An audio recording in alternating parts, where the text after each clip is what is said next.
おはようございます。たかしです。本日は10月14日金曜日、ただいま9時58分。それではポンド円のトレードポイントを見ていきましょう。まずは冷やしからです。昨日は強く上昇してきております。現在はこの白のボックスの中に戻されてますので、このボックスの中でのレンジに入っている感じなんですが、ここからまだこのボックスを上限超えてこられるのか、それともこのボックス内でのレンジが今後も続いていくのかというところですね。過去の配信でお話ししてるんですが、まだもうしばらくここでのレンジが続きそうというところで、もしかしたら上抜けるかもしれませんが、まだ今月いっぱい、もしくは今年いっぱいぐらいまでこのレンジの中で動く可能性というのも考慮しておきたいところです。日足の GMMA は横向きで現在方向感がないというところでレンジになっているのですが、ストキャスティクスはそろそろ高値圏に差し掛かってます。MACD が強いのでまだ上を目指す可能性もありますが、一旦はこの 168.729 というこの過去の高値ですね。この辺付近に来たところでどうなるかというところですね。ただ直近ではここの高値、この 168.420 というところが一旦のターゲットになりますので、この辺付近まで上げてきてどうなるか、ここを上抜けてくればボックス上限を目指すでしょうけれども、この辺付近は反発のポイントになってきますので、ボックス上限が近いというところで、この直近の高値付近ですね、168.5 付近というのは意識されてくるポイントになってきますので、この辺では一度大きめの下落になるのか、それともまたこの白のボックス下限を目指して下落していくのかという感じですね。現在は方向感がありません。そして高値圏というところで下落には注意なんですけれども、基本的にはこの強い上昇を今してきておりますので、安易な逆張りショートっていうのも危険ですので、このまま上に上がっていく可能性っていうのも考えてトレードしていくのがいいと思います。では4時間足です。昨日の強い上昇はエリオット波動の5波のようにも見えます。ここ緑のエリオット波動1、2、3、4、5とした場合、今5波の継続中なのかなというところですね。この5波がどこまで行くのかっていうところですが、やはり一旦のターゲットはここですね。この直近高値の 168.4 付近。この辺ぐらいを目指してきていると考えますので、ここまで上がってきたところでは一旦の下落、調整の下落が入りそうという感じですね。ただまだ5波が継続する可能性もありますので、ここを強く上抜けるということも考えられますけれども、一旦は今は上げ止まりというところを見ておきたいなと。ただ基本的にはこの強い上昇があったばかりですので、本日ここから大きく下落するのかっていうとそんなイメージではありませんので、下げたとしてもじりじりと下げてきて再度高値を目指すという動きになってくると思います。と考えると、一旦は調整の下落を待ってそこからの押し目買いっていうのを狙っていくのがいいのかなと。ただ本日は調整の下落で終わる可能性もありますし、そこまでの下落をつけずにこの高値付近で揉み合ってもう一度高値を目指して最終的には下落してきたみたいな、そんな感じになる可能性もありますので、今は強い上昇中というところを忘れずに、この逆張りショートっていうのは危険だなとは感じます。かといってここから買っていけるのかっていうとそういうわけでもありませんので、一旦の押しを待ちたいところですね。GMMA は今上を向いてきております。一旦この上昇トレンドから下落になるのかと思いきや、そこから再び上抜けてきてますので、次 GMMA がもう少し開いてくるようですと、本格的な4時間足単位での上昇トレンドに入っていくと考えられます。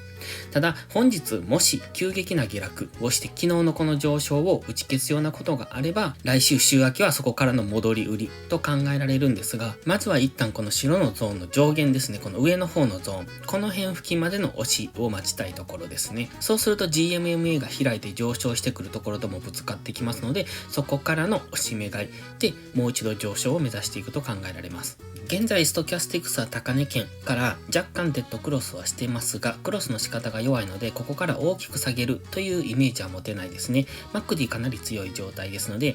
下げてきたとしてもじりじりと下げてくる。で、上がったり下がったりと下げにくいなという印象、そんな感じの下げ方をすると考えられます。で、その中でもう一度上昇して本日は終えるのか、で、ここの高値を超えてこられるのか、それともここから大きく下落していくのかというところですが、もし為替介入が入れば大きめの下落をすると思いますので、それ次第なところもあるんですが、基本的にはじりじりと下げたところは買っていきたい、そんなチャートの形ですね。広瀬通商さんとのタイアップキャンペーンを開催中です。専用 URL から口座開設をいただくと、最大で55,000円のキャッシュバックがされます。少しの手間でそれだけの金額がもらえるなら、今月のお小遣いにしませんか？専用 URL は概要欄に貼ってあります。期間限定ですので、お早めにどうぞ。では1時間足です。4時間足に描いてましたエリオット波動はここです。1、2、3、4、5という風に描いていたんですが、今ここの部分っていうのは過去のこのエリオット波動の修正波に当たるところでした。修正波自体はこの辺で終わっているのかなと思うんですが、